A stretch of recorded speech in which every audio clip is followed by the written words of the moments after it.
Fear, are you ready? He said, "Are you ready?"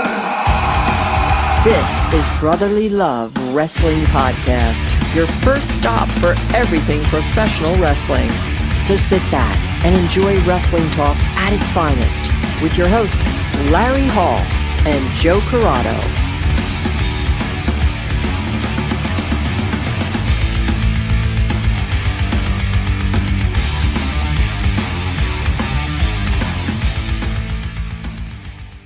Welcome, everybody, to Brotherly Love Wrestling. And as you can see on today's show, we have multiple guests, all a part of the trio of Primal Fear.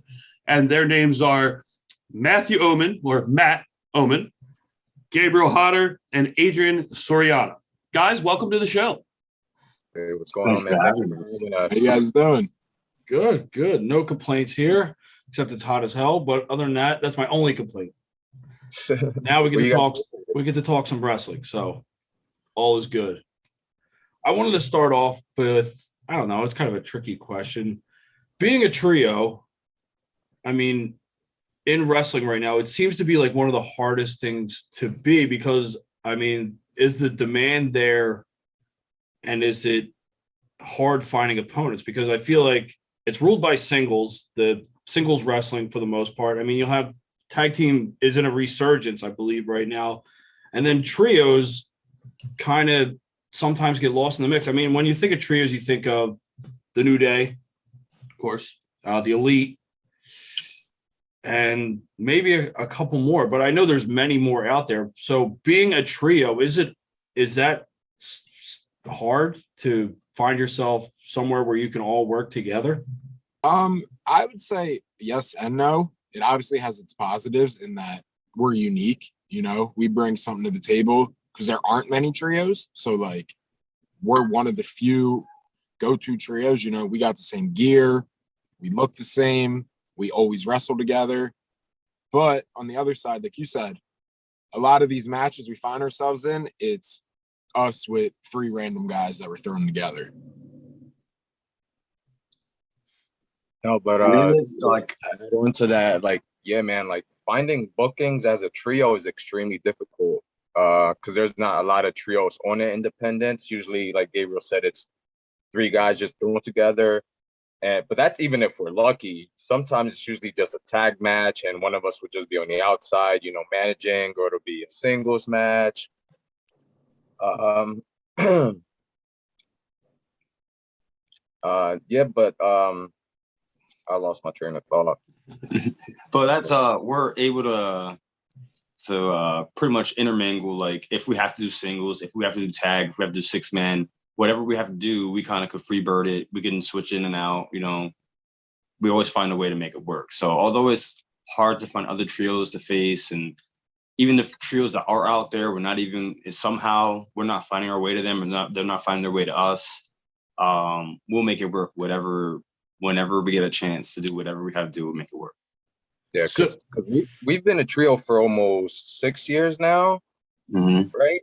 And man, you don't know how many times like we've been told to split up, how many times we've been told to like not continue as a trio, but man, we've stuck it out and it's gotten us great opportunities. Like a lot of people in our shoes wouldn't have made it this far, man. They would have gave up. They would have listened to everybody who's been telling them what to do, but we've just been trying to do things our own way, and it's got us to where we are today. Yeah, and like you mentioned, you know, like tag team wrestling right now, it's popular, but I feel like the 6-man is on the come up. If you look in wrestling right now, everybody's in factions, everybody's in groups. The 6-man's been hot in Mexico for a while, and I think it's really starting to come up into the United States. You know, a lot of these companies are starting to get 6-man titles. Mm-hmm. All right, I wanted to touch on something you said that people have asked you to break up and for it would be easier. I mean, I'll go on the old adage that 2 heads are always better than 1 and 3 heads are better than 2 and 1. So, I mean, creatively, you have a lot of input from 3 people. I mean, which is kind of the fun part. Is that part of the reason why you guys didn't want to break up? Is that it's just fun to be together and be able to bounce ideas off each other and I mean, yeah, you know, as far as personally, like I enjoy wrestling with these guys. We travel together, we stay in hotels together, we train together. But also, like I said, I just feel like it's such a unique package, you know. If someone wants a trio, they can find us. Like it's a niche market. It's kind of like market out we there. carved our own spot out. Like we're the 6-man tag needed for shows. Yeah, and like Gabriel was saying, man, like it's more than just the wrestling side of it. Like outside of it, we're three very close friends. They're both my best friends. Like I've known Matt since high school, and we've got along with Gabriel as soon as he started training. Like it was just all meant to be. Well, and I think the other thing is when I hear trios, especially being from this area, the company Shakara that used to be in the Wrestle Factory, that was probably the first time I've ever been introduced to actual trios and like where it was actually dedicated to that. So, and then I think, of course, with everything happening and closing down, like you said, Gabriel, there is more in wrestling. You look at Ring of Honor. Ring of Honor has, I mean, you have LFI, you have Violence Unlimited. There's constantly, Foundation. and of course, they can obviously break up into trios, any one of them. You know what I mean? And AEW is almost nothing but factions at this point. So when you guys, it's really smart that you did stay together because this is starting to blow up the way it is. And then you can be used, whether it be Ring of Honor, AEW, stuff like that, because there's so much competition out there that now you guys are like, oh, well, yeah, of course we could have split up, but now look, now you have this embarrassment of riches in the wrestling business that it looks like that you guys are ready to take on. 100%. Agree with that. Yeah, and like personally, I always enjoyed tag team wrestling. Growing up, tag team wrestling was always my favorite. You know, I was a singles wrestler for a little bit before I joined Primal Fear, and I don't know. I like tag matches a lot more. I think it's just, you know, it's different. It's more fun. You got more fun. You can do more things. You got more people to work with. I enjoy nothing more exciting than a good 6-man tag match. Is nothing more exciting, and that's something that we think we bring to the table. We think we bring fun, exciting, at least a little bit of drama into all of our matches. So we want to bring people on a like roller coaster whenever we have a match. All right. So the main goal that we've always asked is that it's always to get to one of the big promotions, to actually do this for a living. Maybe not the big promotions, but to wrestle for a living. And that's where your main income comes from. How do you, as a trio, get to that point? How do you get the right opponent? Because it's all about exposure nowadays. I mean, exposure leads to more bookings. I mean, the internet, if you blow up on the internet, you're almost guaranteed to double your bookings, I feel like, which is good and bad because sometimes people are ready for it and sometimes people aren't ready for it. And then they get overexposed and they got to kind of dial back. But how do you get to that next level? I don't know if there's really an answer to that, you know? Wrestling is not like these other sports where it's like, oh, you go to college and then you get drafted to the NFL, you do the wrestling, everybody has such different paths, you know? I don't know if there is an answer. I mean, I feel like we're in a good place right now, like you said, exposure-wise, when we get opportunities to get showcased on Ring of Honor. I mean, that's obviously a great place to start. But I don't even look at it like at a sports aspect. I look at it in a business aspect or a career aspect. Like with any, like, you know, you can go to school, you can get your degrees, you can have your experience, but at the end of the day, it's usually not about that. It's usually about the people that you know and like being presented in front of the right people. And that's what we're trying to do right now, because we know we each have the experience, you know, to be able to perform in front of whoever, but it's about getting in front of the right ice so that we can showcase what we have. And us being in Ring of Honor, like the people at the top, you know, like they seen our progression, and the progression that we've made is the reason why we have gotten the opportunities that we've got, because they see that, you know, that we're listening and that we've been able to put in an investment into what we're trying to present.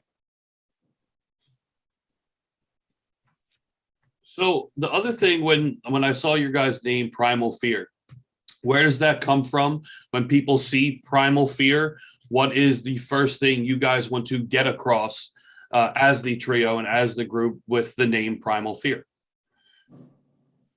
think it's just three guys that do things their own way. You know, we don't follow no one else's rules. We're going to do whatever it takes to get to where we want to be. Go ahead, Matt. I think they said there's like a saying somewhere. You have to fear us because we have no fear, and that's the way we present ourselves. We're not afraid of anybody. We're not afraid of anything. We're not afraid to get hurt. We're not afraid to hurt ourselves. You know, what we wear is kind of a theatrical approach to professional wrestling, like Alice Cooper. You know, The Undertaker. We see it everywhere.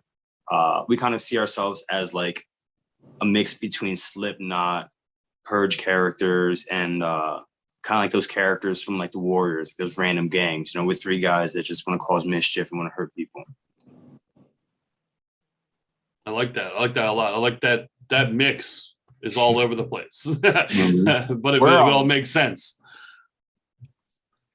So is there, like Joe was kind of touching on, is there a certain company you guys see fitting in, or doesn't matter really? Like you're getting contracts and living comfortably off of professional wrestling, it doesn't really matter? Or do you think that, oh no, that's the place we can fit in and that's where we'll be best? I think we're adaptable. We can go anywhere. We can fit in any place. We can be anything. I don't think there's one particular place that we look at and we're like, that's, you know, they'll use us the best. I feel like we can be used anywhere. Right now, our goal is to be the best trio on the planet. So wherever there's a 6-man title, wherever there's a trios title, we want the title. And if we can make a comfortable living there, that's the goal. So if whatever company decides tomorrow that they want to bring up a 6-man title, we want that too. Right now, we want the Ring of Honor's 6-man World Tag Team Championships. And another thing about, you know, a great thing about being on the independents is that we're not currently locked down to anyone. As in, you know, who knows what to say, what the future holds. But right now, no doors. You know, we're not willing to walk through any door. We'll go through any door that's open for us, especially with the forbidden door open right now, man. We'll show up anywhere as long as there's opportunity presented to us. All right, so I had another random question. Who, out of the people that you've faced, who has posed like the biggest challenge? Like, who has given you that biggest challenge and really pushed you to that next level? I feel like it's got to be Shane Taylor Promotions, right? Yeah, that's that was probably our biggest match. So what did you learn from that match? And you say you want the title, so you have to have learned something to be able to get past them the next time, because right now they're on a killer hot streak on destroying people. Very notable teams too. Man, honestly, they brought the fight out in us. So every single match we've had since then, we've incorporated more. Like, man, we're going out there, we're just going to fight. And it's not about like drop down, pass by, nothing. We're all going out there, we're going to fight people. So ever since then, man, they were walking the dog in us. Yeah, you know, we got right there. We were at the mountaintop. We just didn't finish. But now we know what it's like to be up there. Now it's just about getting back up there. Yeah, because their fire is huge right now, man. The fire that they have in their eyes and their soul right now, it's huge. And all they did was pour gasoline on our fire, and we're expecting to be as bright as they are eventually. Now, is that someone that you gel well with? Someone, a team that has utter confidence and truly believes that they're the best? Is that someone that you can relate to? And by talking to you, I think I know this answer. It has to be that way, man. Like the point of the match is, you know, for your opponent to bring the best out of you and for you to try to bring the best out of your opponent. If that's not there in the match, then either you have to step your game up or your opponent has to step their game up. Because, like, you know how it is, man. Like, everyone says wrestling's fake, whatever, but we have to, like, try to suspend that disbelief when we're in that ring. We have to show believability. We have to show intensity. We have to show fight. And we have to bring that emotion out of each other so that it can resonate with the crowd, so that they can get, you know, so that they can follow along and choose whether to boo or cheer, you know. When you're out there, man, especially like we're talking about Shane Taylor and, you know, SOS, it's real, man. Them guys are intense. You know, we trained with SOS at the dojo. We were each other's tryout matches to get into the dojo. We know them guys. We've been around them guys. We're friends with them. But when we were out there that night, like that shit was real. We were, we were out there hitting each other hard, man. And that I like that. That's what, that's what suspends disbelief.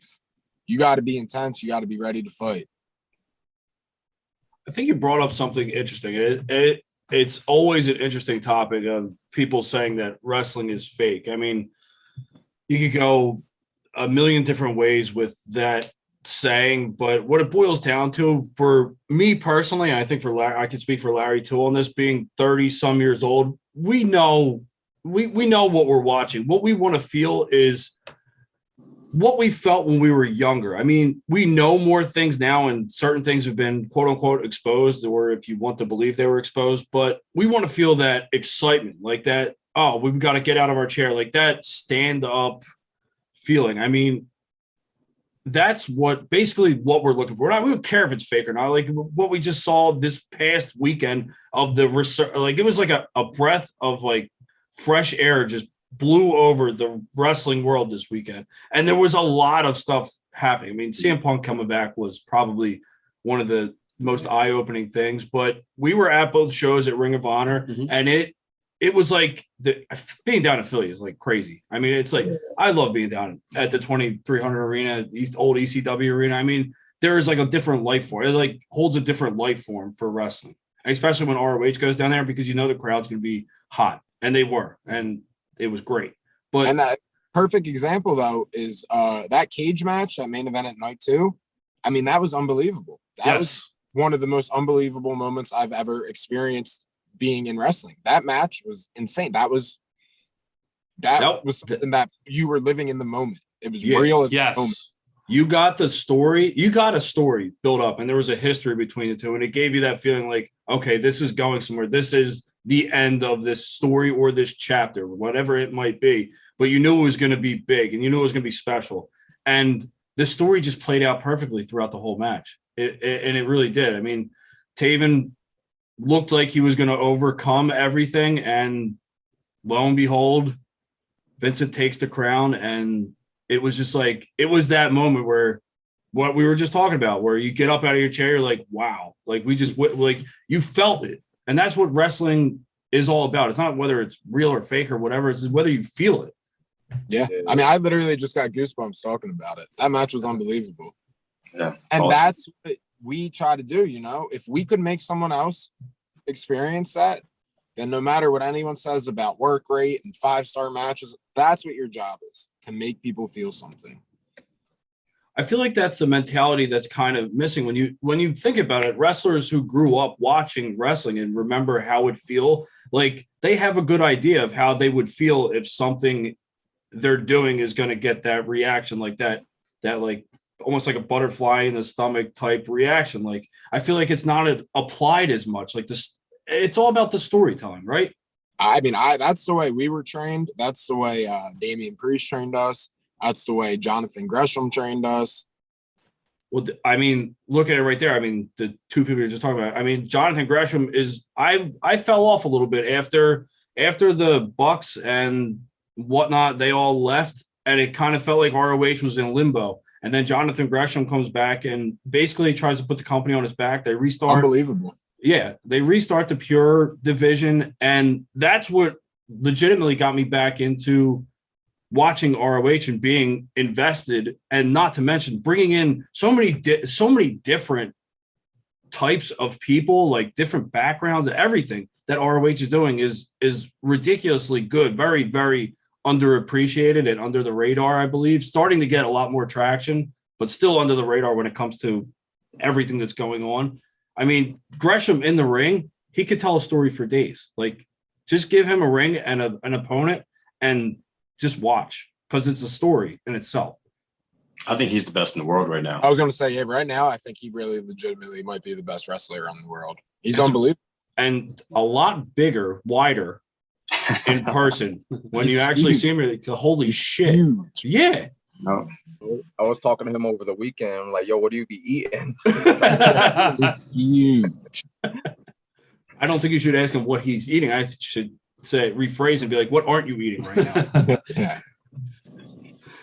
No, but to hop back on what you guys were saying earlier about making the crowd feel like with the wrestlers, man, I think it all comes down to the experience. Like they need to be like, Gabriel said we were trained by Gresham and Punisher, but it's all about who you work with too. You have to work with talent that's able to bring, that out of you where you guys can go into the ring and create the moments. 'Cause it's all about the moments, man. Because that, guys can go into the ring, do moves after move after move, and then after the match, like, man, the crowd wasn't really, into it.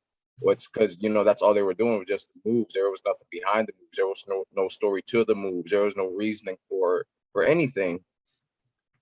And it all comes down to is who you work with. Us having a chance to work with Mexi Squad, Shane Taylor Promotions, the Bouncers. I work with Delirious a handful of times. It's when you have the opportunity to work with those talents, you finally get to understand and you start to learn. And then with that, you're able to pass it on to the guys that you're working with who may have not had the opportunity to work with that, Yeah, I mean, we find ourselves, man, putting these matches together on the indies, and they're taking us like an hour and a half because we're trying to explain to these guys why you can't just do move after move. Why, sometimes we feel like we're overthinking a match, but I'd rather overthink a match and make sure everything makes sense than just go out there and do moves and get no reaction. And it's just like, it's mind blowing to me. You know what I think it is? I think it's this whole like perception about how nostalgia, when you look at nostalgia, is a bad thing in wrestling because they're looking at it in a talent perspective of like these nostalgia acts are coming in and taking spots from wrestlers when they should be looking at it like nostalgia, like we can recreate something with current talent that we have to get that same feeling instead of bringing in the people that did it. Like you can run what is it? Wrestling's cyclical anyway. I mean, history repeats itself with wrestling. I mean, you can always run an angle where people will be like, I remember that, and put your own spin on it. I mean, I think that's what people look past is that you can still do nostalgia act, but it can be with current people that are in wrestling today. And you can still get that feeling and it'll reinvest you in the current talent. I think that's what is the big missing point in wrestling. Yeah. I think a big problem too is a lot of these guys get in the mindset of everybody wants to, have the best match, which is cool, but there's a time and a place for that, If you're the opening match, I don't understand why you're doing 97 false finishes and Yeah, you don't need that to get a response from the crowd. You can go out there and get the best reaction from the crowd without killing them, without bringing them up and down, up and down. You do one thing that surprises them, you're going to get their attention. You know what I mean? Or if you do one, like if you give the baby face enough fire and everything like that, like you can get a response from them and get them on their feet and not blow them up for the rest of the show. Give the main event something. You can do that without doing a 450. You can do that poking a guy in the eye if you do it right. See, I like to tell, like, when I'm guys that I'm training, like the crowd should know whether to boo you or cheer for you with your entrance. You should be able to show off whether you're the good guy or the bad guy. And then I tell them, if you can't do that, then this is when the moves come in. Like if it's a good guy, you come out, you can't get the crowd behind you during your entrance. Now you have to use your moves to try and get the crowd behind you. I feel like that's so tough with today's landscape and how like if they want the tweeners, the in-betweeners, the guys that are good guys, but they're also bad guys, or they just flat out they want the bad guy and they want to cheer the bad. Like I feel like crowds, it's a tough weaving in and out. But I get what you're saying, and I love that part of wrestling where there's I'll go back to my dad still cheers the good guys and still boos the bad guy. He's that old school mentality. He's who got me into wrestling. So like he's still like I know if someone's a good bad guy because my dad will text me, oh man, they really turned such and such into a douchebag, huh? So yeah, like I know then, people say like being a heel is a lost art and you can't do it, but then like look at like the Miz, man. He gets booed. He gets heat everywhere. Or MJF. heat everywhere. So it can still be done, and you could still be a heel and have good matches and do cool stuff. It's just what you do after.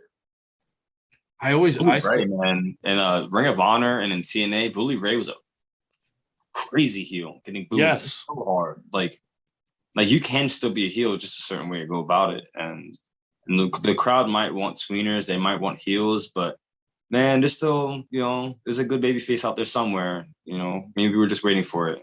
There's a lot of good baby faces out there, and they are like pure baby faces. Like I would say, like Orange Cassidy, like a big pure baby face right now. Jungle Boy, big pure baby face.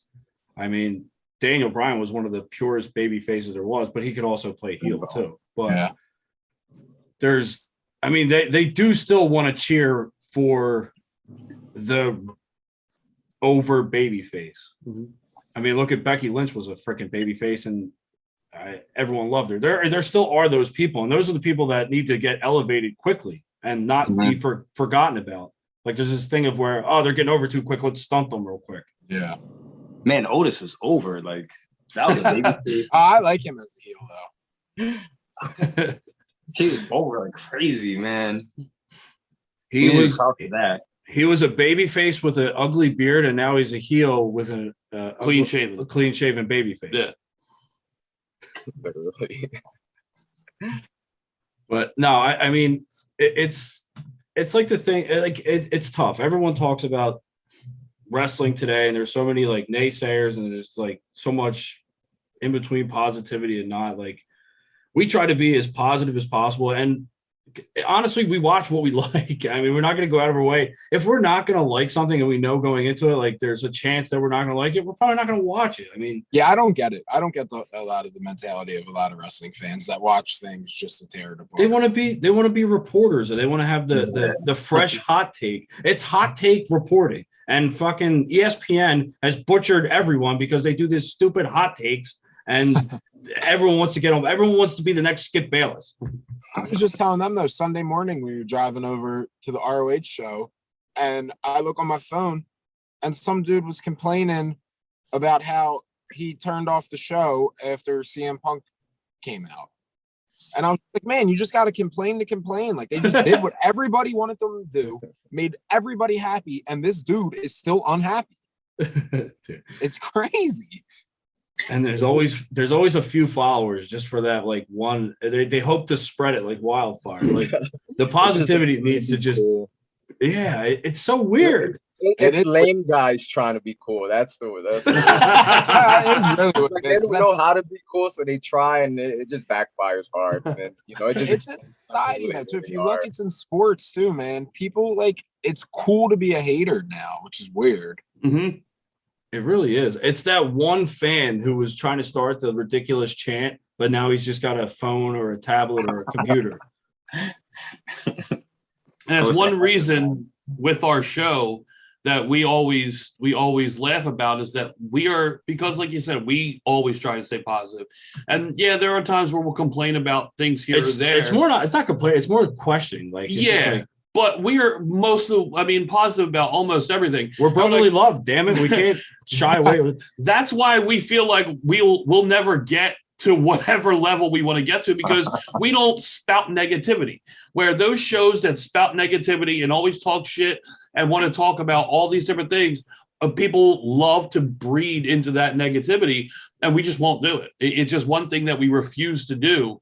Because I do get a good laugh out of it, though. Oh yeah, absolutely. So much negativity has put my mindset in is when everyone was so Roman Reigns hater, I started to like Roman Reigns. When everyone hated on Charlotte, I started to like Charlotte. I'm like, I don't understand what I want to actually watch this, and I'm like, people hate greatness now, though. That's what it is. It really is. Look at the two names you just named. I mean, Roman obviously is a heel now, and now people like him.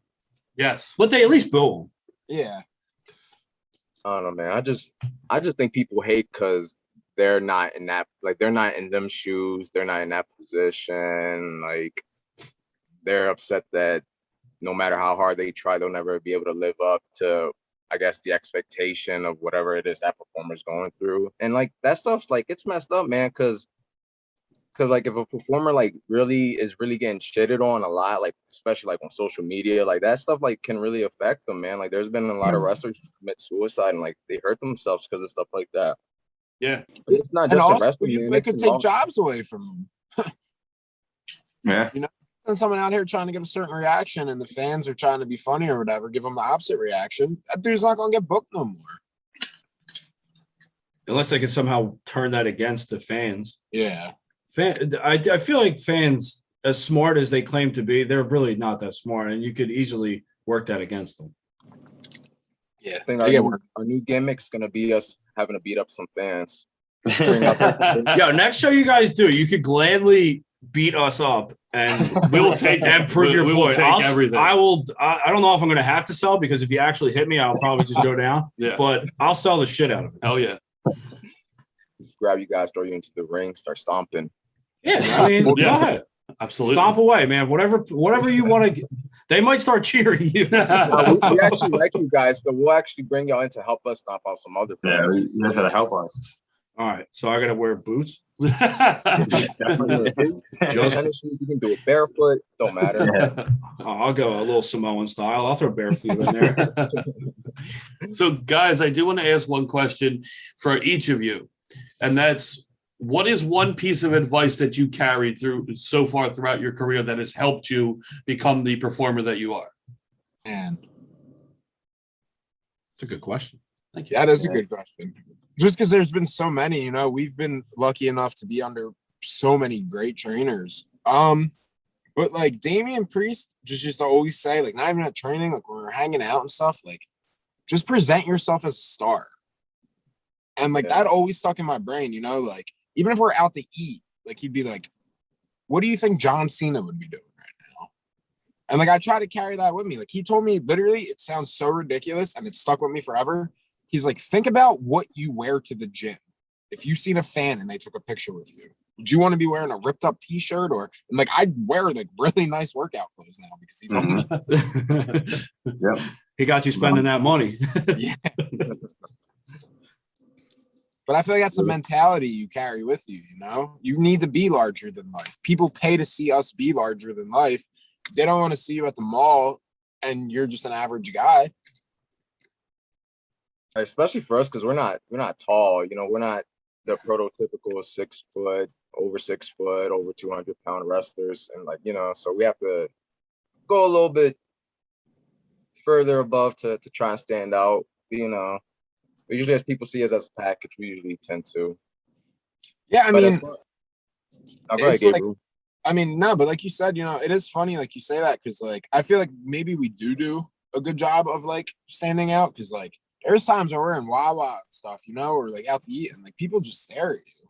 So like maybe it's the long hair and the tattoos that we have, that we always all black or whatever. But I like to think I give off a vibe. That's always the goal. But for me, as far as advice, I have two. One's for, I guess there's like any up and coming wrestlers that's listening right now. If you're looking to become a pro wrestler, make sure that your trainer is someone who has like legitimately made money in the business, someone who has a name, someone who has a very good resume, someone who would be able to show you the way and will be able to bring you up the correct way. Because there's a lot of trainers out here that haven't really done anything in a business and think that just because they own a ring that, you know, they can run a school and that they'll be able to teach you. But all they're going to do is take your money and then make you look like shit in front of your peers and in front of other wrestlers or whatever whenever you're having a match. And then make more money off of you. Right. They take your money. And as far as my second best advice is to I was told to just get over. Go out there and get over. That's great advice. I remember that. Just like whatever it is, like you're concerned about this, or before you go out there, if you're concerned about the match, just get over it. Because once you're out there, it's in the moment. You know what I mean? Like just like life's in the moment. you spend so much time concerned over all these things. Like, just live the moment. As far as advice from, Manny, you still going? No, I'm done. We got, as far as advice from professional wrestling, I bring up Damian Priest again. I think earlier on in our training, he had said, not to just us, but to a whole group of people, but he's reiterated this to us multiple times. It's just, in his career, he did a lot of things later on in life that he believed that if he did it younger, he would have been more successful at a younger age. So he would always tell us, don't be me. And that was one of the things he said. He took so long to get in the best shape of his life, to take wrestling seriously, and to get all the opportunities. He said, get serious now. Don't be me. Even though he's in a pretty good spot right now, but Yeah, I was gonna say he's pretty much living like a rock star on TV every week. Yeah. He followed his own advice pretty well. Yeah. That's a guy completely turned his life around, man. If you watch that documentary WWE made about him, it's really good. But I mean, a couple of years ago, he was like 300 pounds. He was out of shape. Then he just got serious one day, man. And that was when I started coming around. So, guys, before we let you go, is there anything coming up? Anything you guys want to promote? Feel Merch, free. anything. Always the merch. We have a pro wrestling tees and a What a Maneuver. Both of them are Primal Fear. Yeah, for pro wrestling tees is www.prowrestlingtees.com/true primal fear. For What a Maneuver, I think you can just search up the store and just scroll down and look for Primal Fear, and you can click on that, and there's our stuff. We also have a Facebook page at facebook.com/true primal fear. We're gonna further with the social media. You can follow me on Instagram at Soriano_saga. I'm also on Twitter under the same handle, and I recently just joined Twitch under the same handle. So follow me again. It's Soriano_saga. Let's go. You follow me at MattOmen999 on Twitter, Instagram, TikTok. That's it right now. Yeah, that's it. That's what I meant to say TikTok, not Twitch. My bad. Yeah, I was gonna say you got a Twitch.